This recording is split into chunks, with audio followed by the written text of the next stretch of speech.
MCom final business administration की कक्षा में आप सभी का स्वागत करता हूं। आज मैं आपको एमकॉम फाइनल बिजनेस एडमिनिस्ट्रेशन के कंपलसरी फर्स्ट पेपर मानव संसाधन प्रबंध के महत्वपूर्ण टॉपिक के करते मूल्यांकन के संबंध में बताने जा रहा हूं, जिसमें आपको करते मूल्यांकन का अर्थ, इसकी परिभाषाएं, विशेषताओं के संबंध में बतलाऊंगा। सभी विद्यार्थी ध्यान से सुने।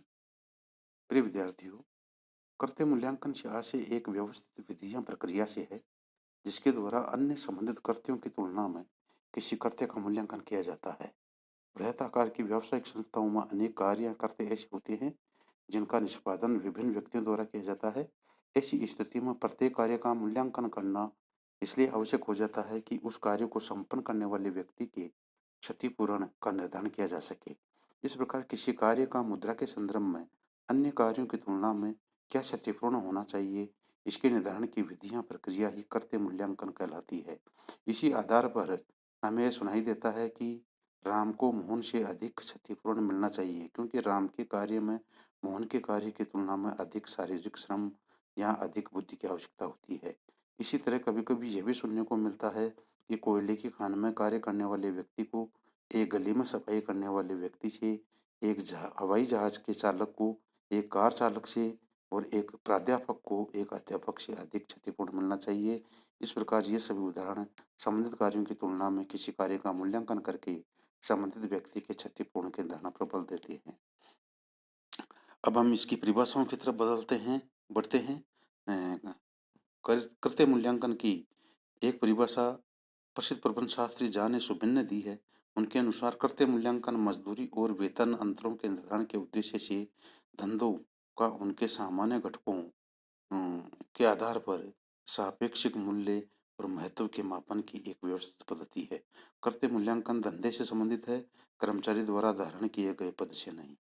प्रोफेसर किम्बाल के अनुसार कर्तव्य मूल्यांकन किसी संयंत्र में प्रत्येक कर्तव्य का सापेक्षिक मूल्य निश्चित करने तथा ऐसे कार्य के लिए उचित आधारभूत मजदूरी होनी चाहिए, इसके लिए किया गया एक प्रयास है।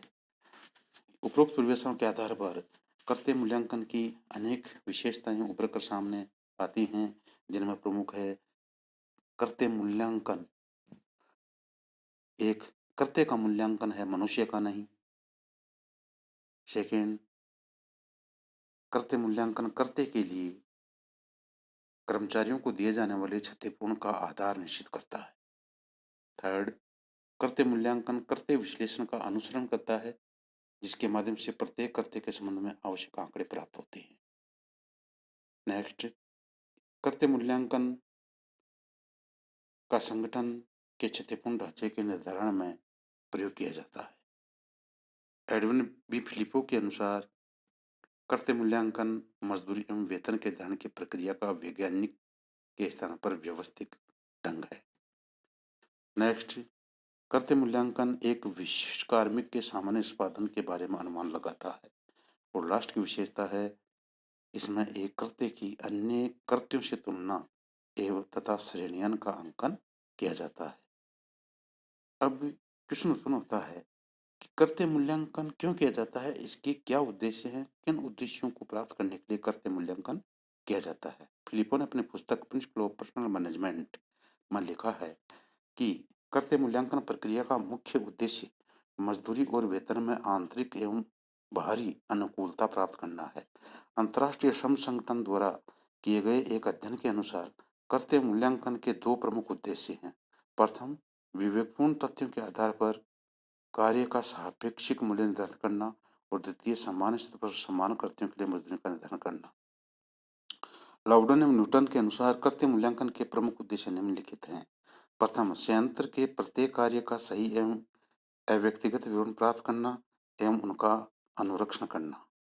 सेकंड, संयंत्र में सभी कार्यों का सापेक्ष मूल्यांकन करना एवं उसे निश्चित करने के लिए एक प्रमाणित कार्य विधि का प्रयोग करना कर्तव्य मूल्यांकन का प्रमुख उद्देश्य है। थर्ड है, प्रत्येक कार्य के लिए वेतन दर निर्धारित करना, तुलनात्मक दृष्टि से सभी कर्मचारियों को उचित मजदूरी प्रदान करना तथा प्रेरणात्मक उत्पादन एवं अधिलाभांश योजनाओं को सुदृढ़ आधार पर चलाना कर्तव्य मूल्यांकन के प्रमुख उद्देश्य माने गए हैं। इसी प्रकार समस्त योग्य व्यक्तियों को समान कार्य के लिए समान वेतन देने की व्यवस्था करना तथा विभिन्न गुणों वाले कार्यों के लिए विभिन्न वेतन दर निर्धारित करना कर्तव्य मूल्यांकन का उद्देश्य है। सभी कर्मचारियों के पदोन्नति, हस्तांतरण आदि के लिए उपयुक्त नीति बनाना, तथ्यों के आधार पर मजदूरी की समान दर निर्धारित करके संयंत्र में कार्य सभी कर्मचारियों को संतुष्ट करना, चयन, प्रशिक्षण एवं इसी तरह की अन्य समस्याओं के समाधान हेतु आवश्यक सूचनाएं उपलब्ध करना,